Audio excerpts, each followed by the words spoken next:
Welcome to Pavis life style. இன்றைக்கி நம்மளோட சேனலில் பார்த்தீங்கன்னா ரெஸ்டாரண்ட் ஸ்டைலில் செய்கிற பன்னீர் பட்டர் மசாலா கிரேவியும் சாஃப்டான சப்பாத்தியும் தாங்க.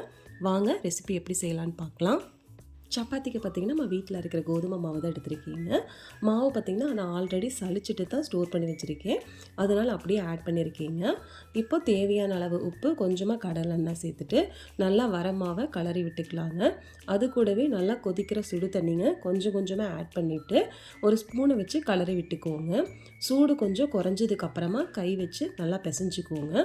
தண்ணி உங்களுக்கு எவ்வளோ தேவையோ அதுக்கு தகுந்த மாதிரி கொஞ்சம் கொஞ்சமாக தெளித்து ஆட் பண்ணிக்கோங்க. பூரிக்கு பார்த்திங்கன்னா நம்ம நார்மல் பச்சை தண்ணியை ஆட் பண்ணிக்குவீங்க. சப்பாத்தி செய்யும்போது பார்த்திங்கன்னா ஹாட் வாட்டர் ஊற்றி பிசையும்போது சப்பாத்தி நல்லா மெதுன்னு சூப்பராக இருக்குங்க. கை வச்சு லைட்டாக பிக்கும் போதே பார்த்திங்கன்னா சாஃப்டாக பிஞ்சு வந்துடும். மாவு நல்லா பிசைஞ்சு முடிச்சதுக்கப்புறம் பார்த்திங்கன்னா அதுக்கு மேலே கொஞ்சமாக எண்ணெய் அப்ளை பண்ணிவிட்டு ஒரு பாத்திரத்தில் தட்டு வச்சு மூடி வச்சுட்டேங்க. இப்போது கிரேவிக்கு ரெடி பண்ணிக்கலாங்க. கிரேவி செய்கிறதுக்கு ஃபஸ்ட்டு நம்ம கொஞ்சமாக பட்டர் அண்ட் கடலெண்ணெய் சேர்த்துட்டு காஞ்சதுக்கப்புறமா பார்த்திங்கன்னா கட் பண்ணி வச்சுருக்க பெரிய வெங்காயம் ஆட் பண்ணிக்கலாங்க. 2 பெரிய வெங்காயம் சேர்த்துருக்கீங்க.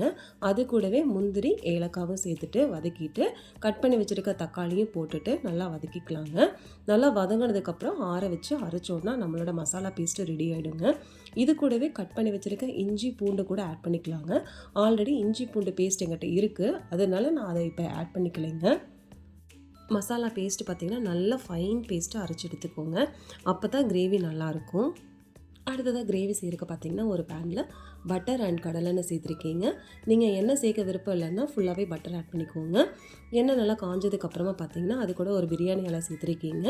அது கூடவே கட் பண்ணி வச்சுருக்க ஒரு பெரிய வெங்காயம், இஞ்சி பூண்டு பேஸ்ட்டு எல்லாத்தையும் சேர்த்துட்டு நல்லா கலந்து விட்டுக்கலாங்க. எண்ணெயில் வதங்கும் போதே பார்த்திங்கன்னா மசாலா பொடி எல்லாத்தையும் சேர்த்துட்டோன்னா கிரேவிக்கு தேவையான கலரும் கிடைக்கும், பச்சை வாசமும் சீக்கிரமாக போயிடுங்க. இப்போ மல்லிப்பொடி, மிளகாப்பொடி, கொஞ்சமாக ஜீரகத்தூள் ஆட் பண்ணியிருக்கேன், மஞ்சள் தூள் சேர்த்துருக்கீங்க. கரம் மசாலா லாஸ்ட்டாக ஆட் பண்ணிக்கோங்க, அது நல்லா ஃப்ளேவராக கிடைக்கும். இது எல்லாத்தையும் நல்லா கலந்து விட்டுட்டு நம்ம அரைச்சி வச்சுருக்க மசாலா பேஸ்ட்டையும் சேர்த்துட்டு நல்லா கலந்து விட்டுக்கலாங்க. இது கூடவே தேவையான அளவு உப்பையும் சேர்த்துட்டு பச்சை வாசம் போகிற அளவுக்கு நல்லா வதக்கிட்டு அதுக்கப்புறமா உங்களுக்கு தேவையான அளவு தண்ணி சேர்த்துக்கோங்க. இதில் நான் வந்து ஃப்ரெஷ் க்ரீம் ஆட் பண்ணலைங்க, காய்ச்சின ஆற வச்ச பால் தான் ஆட் பண்ணுறேங்க. அதனால் பார்த்திங்கன்னா அதுக்கு தகுந்த மாதிரி ஃபஸ்ட்டு தண்ணி ஊற்றிக்கோங்க.